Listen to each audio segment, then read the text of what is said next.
Hey guys, today I want to talk to you about sponsoring. And what I love about Younique is that the only way to grow and advance in this company is to help other women. So it's women helping women, which is amazing. Um, with sponsoring, I think it's really hard to take the focus off of yourself, but as much as you can, try to do that and really focus on educating and helping your prospect to understand what Younique has to offer for them. So make it less about you and more about them, because we are really out there changing lives, which is amazing. And just really focus on that and also get over yourself. I know it's hard and it's very nerve wracking at first. I still get nervous when I talk to people about the opportunity, but the more you do it, the easier it will become and the more natural it will become. Um, I like to think of it as if you were a server in a restaurant and you guys had like the most amazing chocolate cake or whatever. And if you're a server and you love the cake, you're going to offer it to your customers and you're going to rave about it because you're passionate about it. You love it. It's the best cake ever. If they don't like cake and they say no, are you going to take it personally? Are you going to get hurt? Are you going to run home and cry? No. A server wouldn't do that. They'd be like, okay, and go offer it to the next table. So just kind of look at it as that and just realize that you're going to get a lot of no's, but within those no's are going to be yeses. So just stick with it. Um, Places to find presenters. Obviously online, like Facebook, or if you are in groups, any type of special interest groups, you can find them in there. When you're out and about running errands, whether it's a cashier or someone working at a store or a server you had, that's a good place to find people. And then obviously your customers. Customers make great presenters because they already love the product. So that is a great place to start. I also want to touch on attraction marketing. So when you have your Facebook page, you want to make it clearly visible what you do so that when people see your posts, they know what you're doing and you're all about. Make sure you're focusing on positive things, no negative things. I don't do anything with politics as much as I would like to. Just stick with positive, inspiring quotes, things about your family, cute videos you see, uplifting stories, things like that. And then don't forget to throw in your non-salesy unique posts. So it might be a picture of you with your new lipstick you got, or your new tinted lip balm, and your caption can say, oh my gosh, I love my new lipstick, and say what color it is, anything like that. You don't even have to say Younique. But if someone goes to your page, it should be clearly visible what you do. It should say independent presenter with Younique cosmetics, so that they can figure that out if they are interested. Let's see. With all of this, just keep it simple. Don't overcomplicate. Just really keep it simple. So here's a few approaches. With Facebook, I like to call this cold calling, even though you're not really calling, but with the 3 C's. So the 3 C's are crazy, compliment, and confident. So what I mean by that is you might say, oh my gosh, you might think I'm crazy, but I think you're so pretty and you take such great selfies. I'm confident that you would be amazing at what I do. And leave it at that.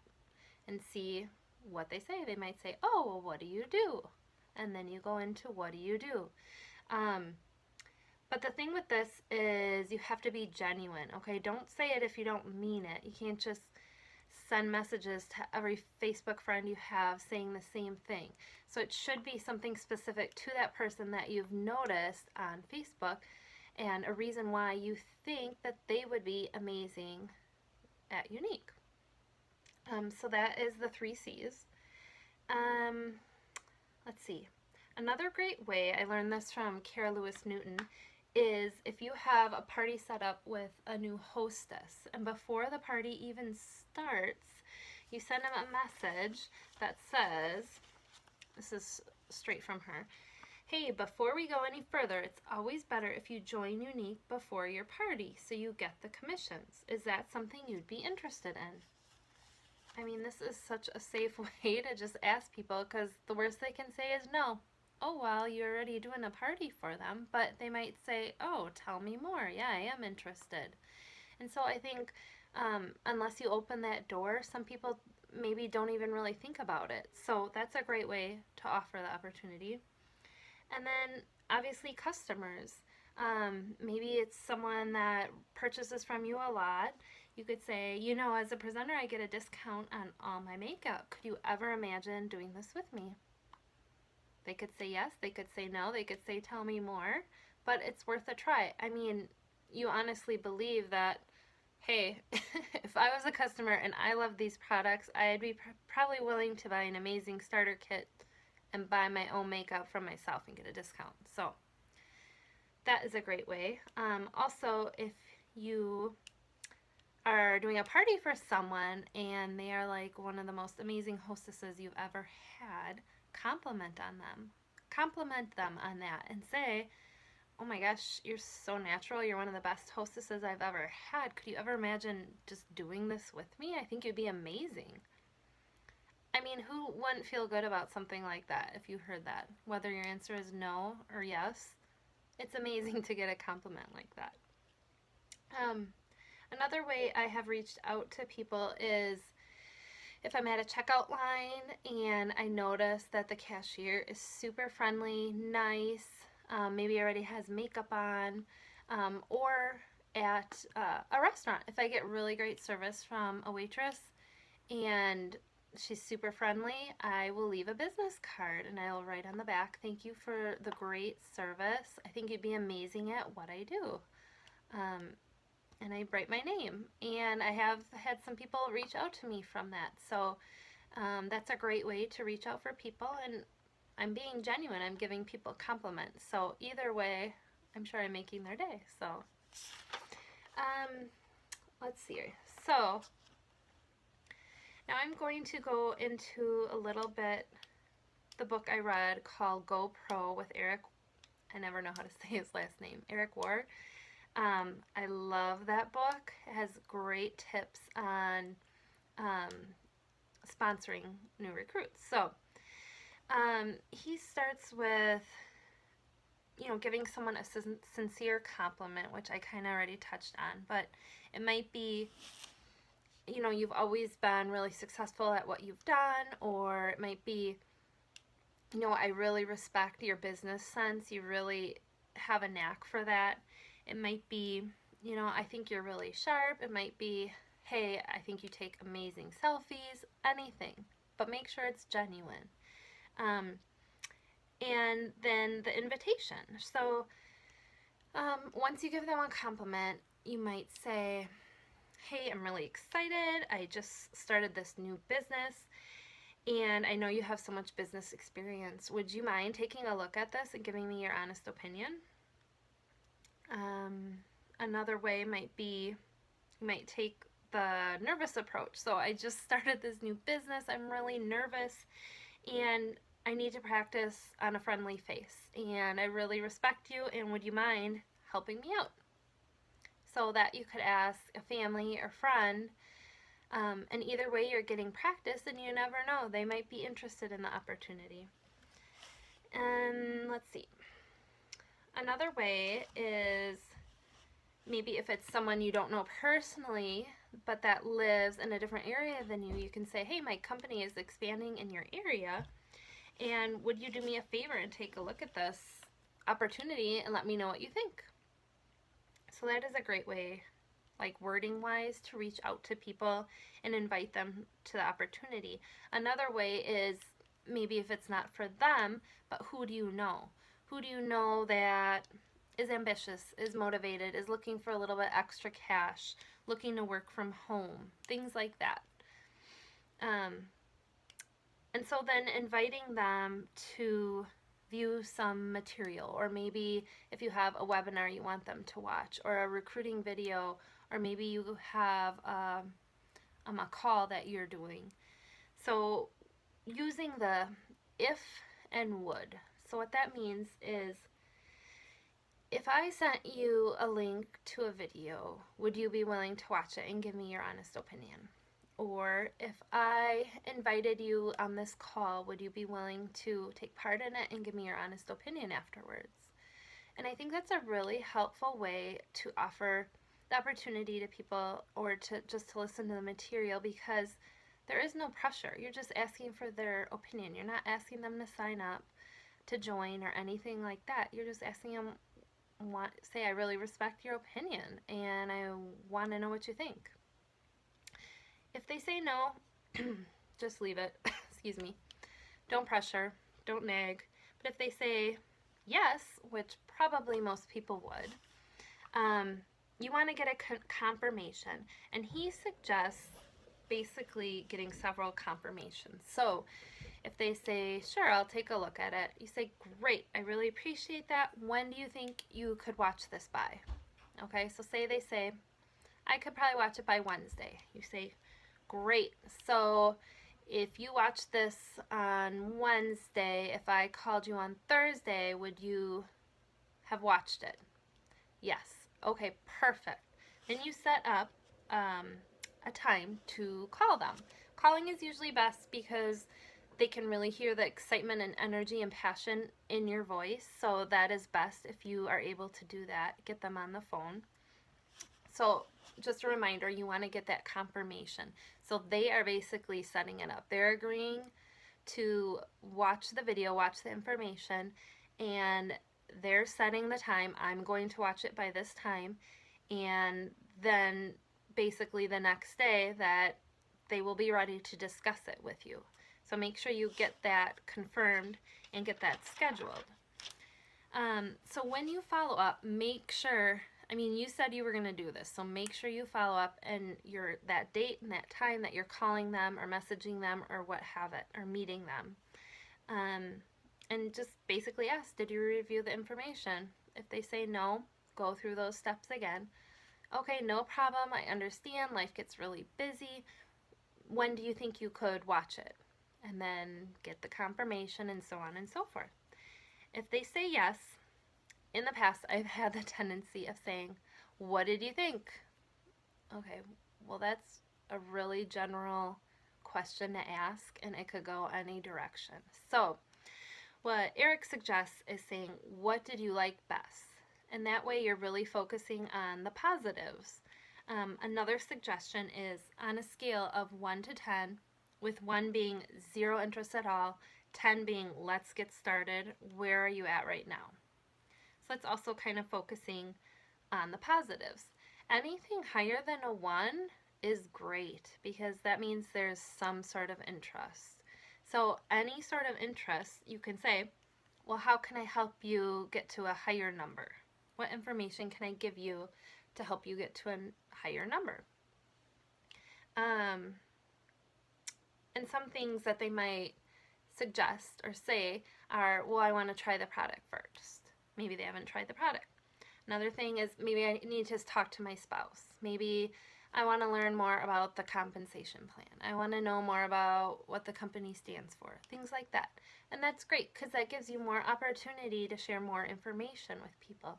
And on average, people need to hear information 4 to 6 times or be exposed to it in order to get involved. So don't be discouraged if someone doesn't just jump on the opportunity right away. I know when I first started, oh my gosh, I had a million questions.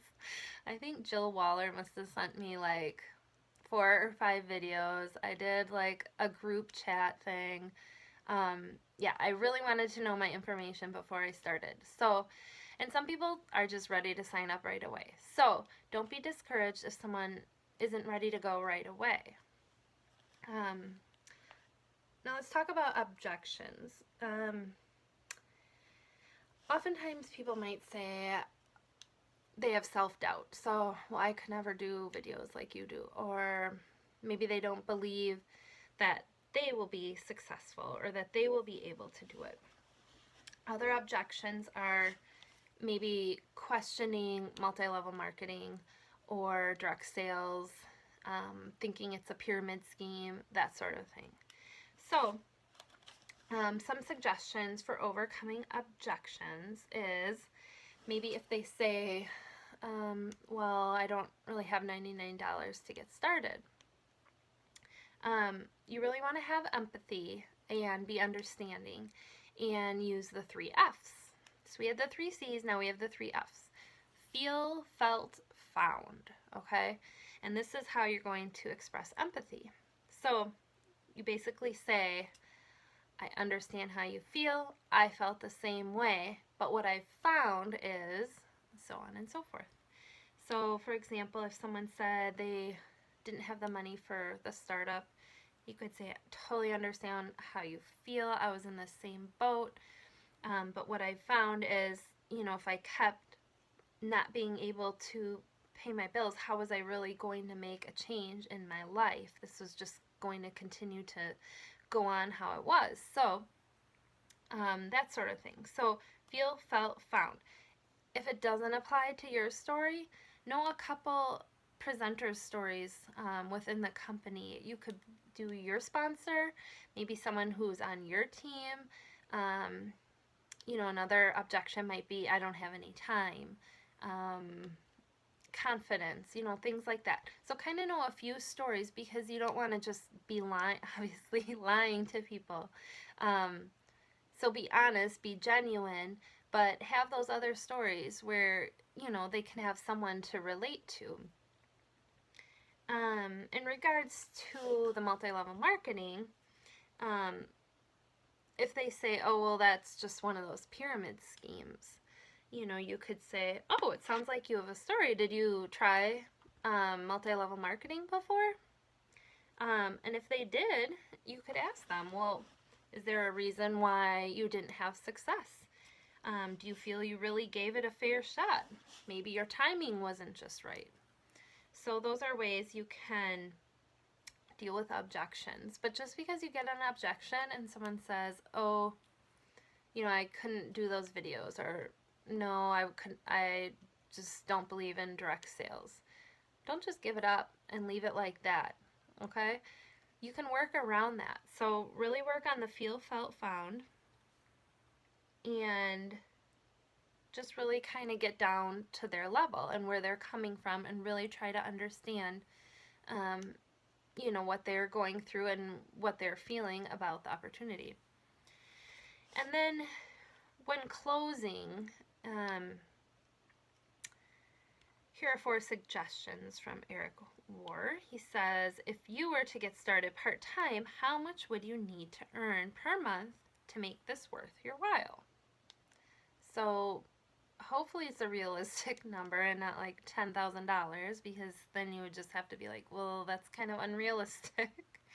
But, kind of get to see where they're at, where they're coming from, what they would be looking for in this opportunity. It might just be a little bit extra spending cash for groceries or gas. It might be, I want to quit my full-time job, and so I need to be able to duplicate that income. Second question, how many hours are you willing to work per week towards this business?